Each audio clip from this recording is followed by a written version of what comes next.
What's up, Bitterbirds Nation? Sorry, my phone was telling me that I had to rotate my device. It's actually really annoying, but I'm not going to do it because it's easier to hold the phone way. So, there's been a lot of discussion leading up to the draft now. Who are we going to take?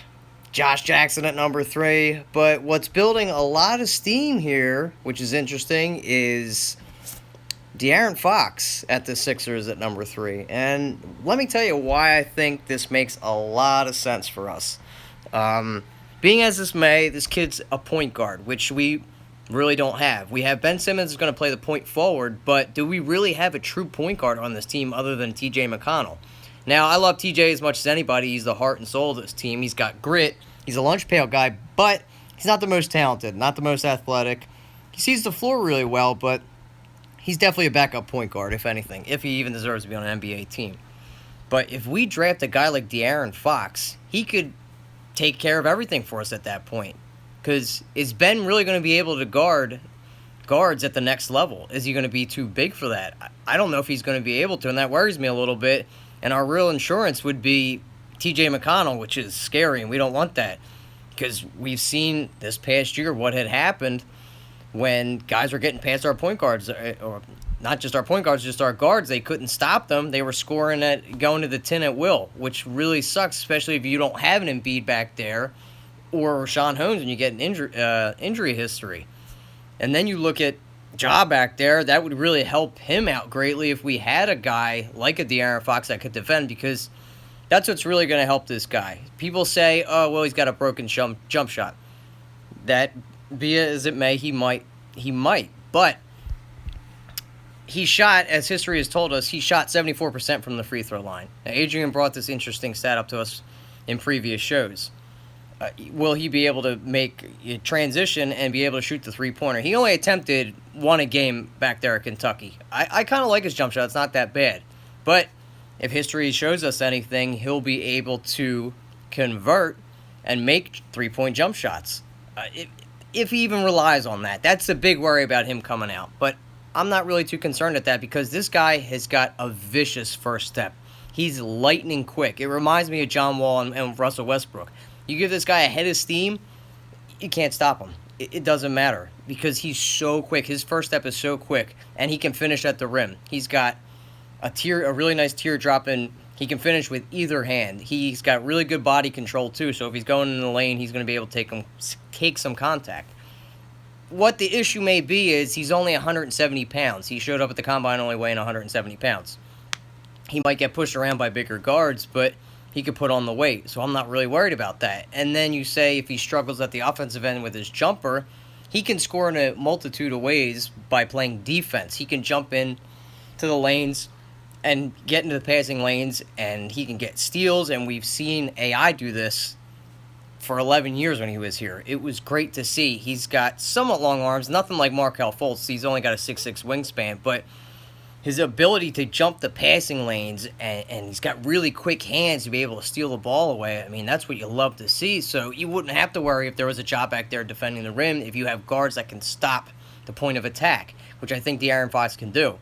Now, he's a score-first guard, much like a Russell Westbrook, and I would say John Wall's in that category too. But that's fine, because he can facilitate a little bit too. He averaged 5 assists when he was out there at Kentucky, so he has some good vision. But it would be interesting to see him and Ben play too. Now you say, what are you going to do with the jump shot?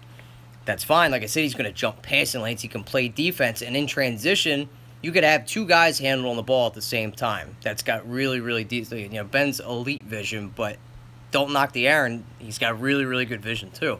I would love to see them at 3. If this really is a concern and we don't know what we're going to do at 3, he takes Josh Jackson. He just worries me a little bit. Yeah, he's going to come in here and be an instant starter for defense, but what else can he do? What if that offense really never develops? I mean, you're looking at an Iguodala. Is that really worth the 3rd pick? I don't think it is. I don't think getting an Iguodala, even though Iguodala was a nice player, he's more of a 2 or a 3 player option. When he was here and tried to be the star, it just wouldn't work out. You could maybe make that case for Josh Jackson.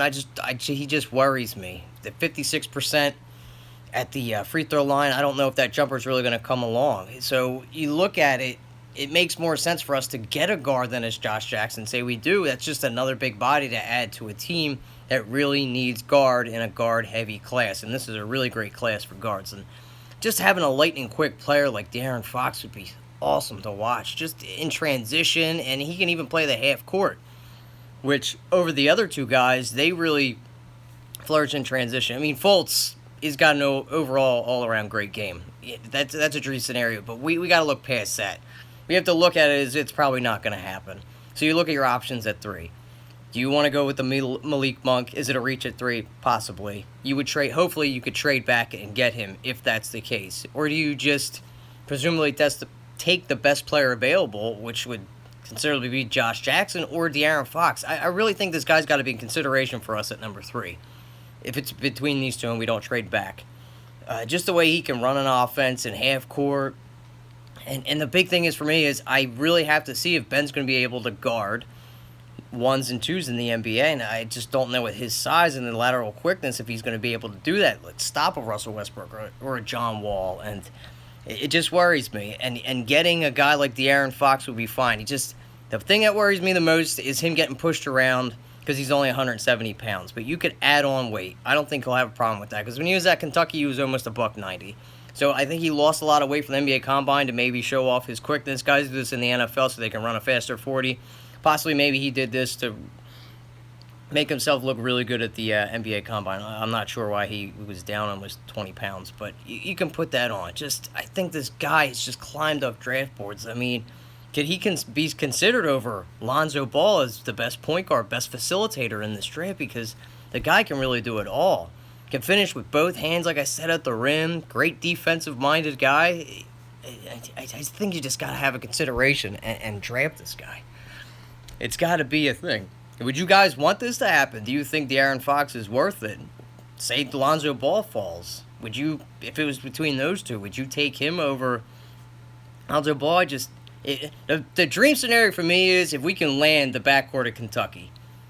It would be great to land both these players because you have a point guard, a facilitator, which we really need, and you could let, McConnell be your third option guy if anybody gets into foul trouble, and then you go land a Malik Monk that can shoot. And this would be the best case scenario for the Sixers if this can happen.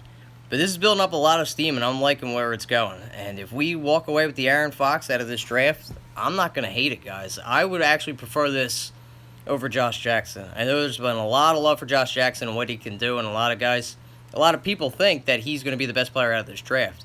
Time will tell, but if it's up to me, I'm taking De'Aaron Fox at 3 if we cannot trade back and get a Malik Monk. So, there's that.